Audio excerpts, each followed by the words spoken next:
Fala galera, beleza? Começando aqui o episódio número 2 da série Bruno Responde. Se tu não conhece essa série, toda semana eu vou botar lá no meu Instagram, @BrunoRendaVariável, ou no Instagram da Universidade de Valor, caixinhas de perguntas diariamente, onde você vai poder lá tirar a sua dúvida. O problema é que no Instagram a gente tem um limite lá para responder de 15 segundos por story, ou às vezes também eu respondo por texto, o que acaba limitando certas respostas aí a um conteúdo muito superficial. Então eu resolvi escolher aí as 10 melhores perguntas da semana, fazer uma série aqui no YouTube, onde eu vou poder tirar sua dúvida aí com um pouco mais de valor, com um pouco mais de conteúdo. Então se tu ainda não me conhece, meu nome é Bruno Aires, eu sou fundador da Universidade de Valor. Se tu não é inscrito no canal, se inscreve aqui, ativa as notificações e já deixa o teu like, porque isso vai me ajudar muito a crescer e a levar a educação financeira para o maior número de pessoas possível.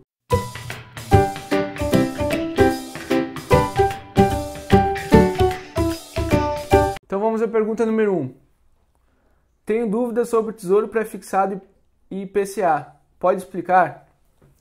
Então o Tesouro Pré-Fixado, a gente já tem uma rentabilidade pré-fixada nele, ou seja, a gente tem um número, um valor exato do quanto vai ser aquela rentabilidade anual. Por exemplo, o Tesouro Pré-Fixado de 2023, ele está com uma rentabilidade hoje de 5,61%. O que significa? Que se eu resgatar o valor investido lá em 2023, na data de vencimento do título, eu vou ter uma rentabilidade exatamente de 5,61% ao ano. Independente se a taxa Selic vai subir ou se vai cair, o que vai acontecer com o IPCA, o que vai acontecer com a economia, não interessa. Vai ser pré-fixado em 5,61%. O Tesouro IPCA+, ele tem essa parte pré-fixada, que é justamente o significado daquele mais. Então o Tesouro IPCA+, 2026, por exemplo, ele tem uma parte fixada ali hoje em 3,85%.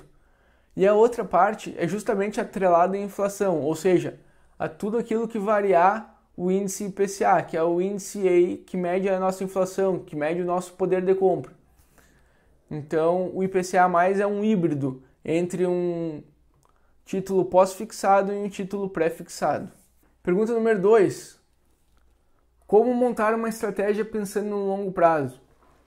Essa é uma pergunta bem complexa, não é simples, varia muito de pessoa para pessoa, e isso é a principal mensagem que tu tem que entender. Não adianta tu querer copiar uma estratégia de longo prazo de um amigo, de um vizinho ou até a minha, porque isso é algo muito pessoal. Começa entendendo por que o dinheiro é importante para ti. Tem uma série de perguntas que é possível elucidar isso aí. Eu vou fazer um vídeo mais completo sobre isso, porque eu acho que é uma carência muito grande na maioria aí dos investidores que estão entrando agora aí nesse mundo dos investimentos, nesse oba-oba que foi o ano passado, e agora estão vendo que o buraco é um pouco mais embaixo aí com essa início de crise aí devido ao coronavírus. Então é muito importante entender por que o dinheiro é importante para ti. Depois que tu entende por que o dinheiro é importante, tu tem que transformar isso em objetivos financeiros, ou seja, tem que traçar planos para conseguir atingir os teus sonhos aí.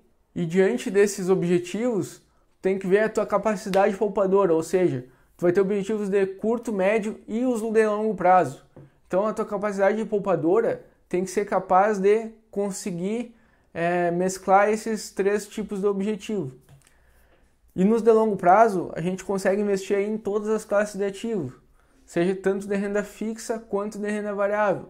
Para isso a gente precisa entender também um pouco da tua experiência no mercado, do teu conhecimento e da tua disponibilidade. Quanto tempo tu consegue ficar acompanhando os ativos, quanto tempo tu consegue ficar escolhendo boas empresas para investir. Então existe aí uma série de aspectos aí, todos eles muito pessoais. Também merece aí uma aula só sobre esse assunto. Mas o mais importante aqui, não tente copiar a estratégia de longo prazo de ninguém. Faça a sua própria estratégia. Pergunta número 3. O que é renda variável? Renda variável aí são investimentos onde a gente não tem a certeza de qual vai ser a nossa rentabilidade, diferente da renda fixa. Então, por exemplo, quando eu invisto em ações, eu não sei exatamente quanto que eu vou ganhar. E também não tem um prazo específico que eu tenha que resgatar aquele ativo, ou seja, não existe um prazo de vencimento. teoricamente, renda variável tem um risco maior. Então, o retorno que eu espero tem que ser maior. Pergunta número 4. O que é renda fixa? Então, a renda fixa, a gente sabe exatamente qual vai ser a nossa rentabilidade e quando que a gente vai conseguir fazer o resgate ou que a gente vai ter que fazer o resgate do investimento. Por exemplo, aí o Tesouro Pré-Fixado, a gente sabe que o Tesouro Pré-Fixado 2023, hoje ele está com uma rentabilidade de 5,61% ao ano e que em 2023 esse título vai vencer, ou seja, eu vou ser obrigado a resgatar ele. Então eu sei exatamente aí quanto que é o vencimento do título e qual a rentabilidade que eu vou ter, independente de qualquer coisa. Ou seja, é um investimento fixo. Pergunta número 5. Melhor horário do dia para comprar ações, com melhores oportunidades e preços. O investidor de longo prazo, o investidor buy and hold, tem que esquecer esse melhor horário. Não interessa qual horário que tu vai comprar. E também, eu vejo muita gente reclamando aí que muitas vezes trava corretor, que a pessoa não consegue fazer investimento. Se tu investe para longo prazo, não interessa se tu vai conseguir fazer o investimento hoje ou se tu vai ter que esperar para fazer amanhã. Não vai mudar absolutamente nada na tua carteira aí em 10, 20, 30 anos. Agora, se tu faz swing trade, eu particularmente prefiro tomar as decisões no final do dia. De preferência até no leilão de fechamento. Por quê? Porque a maioria das estratégias, elas são baseadas aí no fechamento do candle. Consequentemente, se tu opera aí swing trade, tu deve observar o gráfico diário e o fechamento do candle é quando encerra o dia. Pergunta número 6. BOVA11 é uma boa opção. O BOVA11 então aí é o índice que replica uma carteira teórica do Ibovespa, ou seja, um ETF que replica o índice Ibovespa. Ele é composto aí por aproximadamente 70 empresas. Apesar de ser um número bem diversificado de empresas, ele é muito concentrado aí no setor bancário e nas commodities.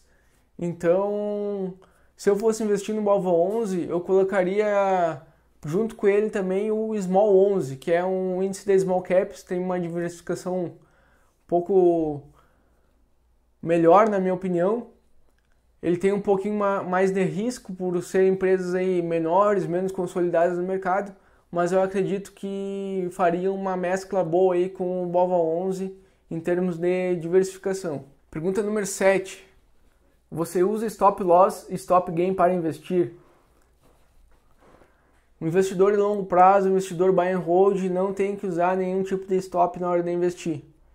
Ele tem que saber por que ele comprou aquele ativo, baseado aí, seja em números, em indicadores de maneira objetiva, ou então por fundamentos, uma maneira mais qualitativa aí de analisar as empresas. Então, o investidor buy and hold, o investidor de longo prazo, não deve usar stop gain e stop loss. Se tu é swing trader, tu deve exatamente usar stop gain e stop loss. Antes mesmo de entrar na operação, tu já tem que estar com esses valores definidos e seguir eles aí à risca.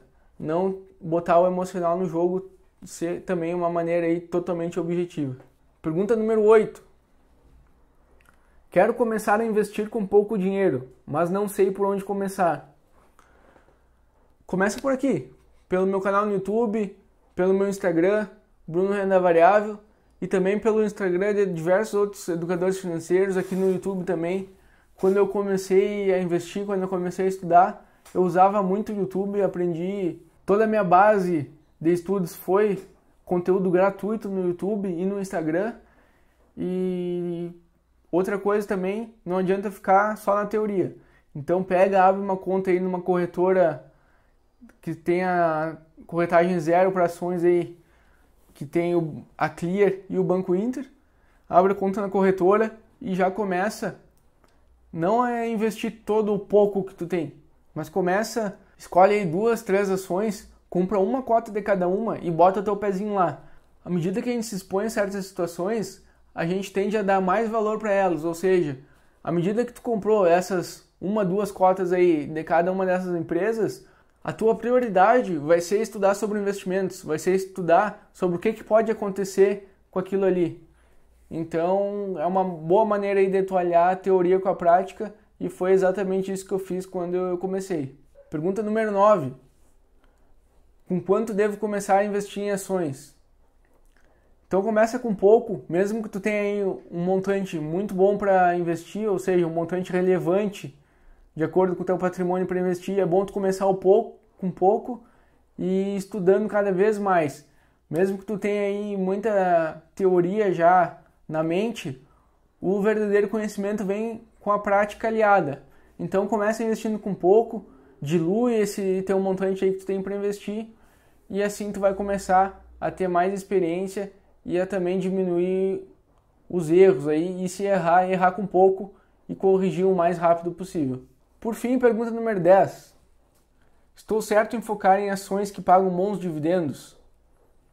Se a tua estratégia for investir em ações que pagam bons dividendos, está corretíssimo. Eu particularmente, o que eu prefiro? Eu prefiro empresas que tenham uma perspectiva de crescimento um pouco maior. Consequentemente, elas vão pagar menos dividendos. Ou seja, quando eu analiso uma empresa para investir, eu gosto de olhar o payout, que nada mais é a porcentagem que a empresa distribui dos seus lucros para os acionistas. Então, empresas que pagam aí 100%, empresas que têm um payout de 100% ou próximo disso, são empresas que distribuem aí quase todo o lucro para os acionistas. Eu prefiro investir em empresas que têm um payout maior e esperar que elas reinvistam os lucros nela mesma, podendo ter um potencial de crescimento maior. Agora, se a tua estratégia aí é dividendos, é ter um fluxo de caixa maior, com certeza tu está investido da maneira correta aí, procurando ações que tenham bons dividendos aí. Na maioria das vezes, ações do setor bancário, do setor elétrico, saneamento também pagam bons dividendos. Então são boas empresas e é sim uma boa estratégia se tu foca em rendimentos. Então é isso, essas foram as 10 perguntas da semana. Lembrando, se tu quiser ter a tua pergunta respondida aqui no Bruno Responde, vai lá no meu Instagram, @BrunoRendaVariável, ou no Instagram da Universidade de Valor, acompanha nossos stories, que eu vou deixar uma caixinha de perguntas diariamente para você tirar suas dúvidas sobre organização financeira, investimentos e como fazer mais dinheiro para conseguir investir mais. Se você gostou desse vídeo, compartilhe ele com seus amigos, e se a tua dúvida não foi respondida ou gerou algum outro tipo de dúvida, deixa aqui nos comentários que eu vou responder e tentar te ajudar da melhor maneira possível. E nos vemos no próximo vídeo.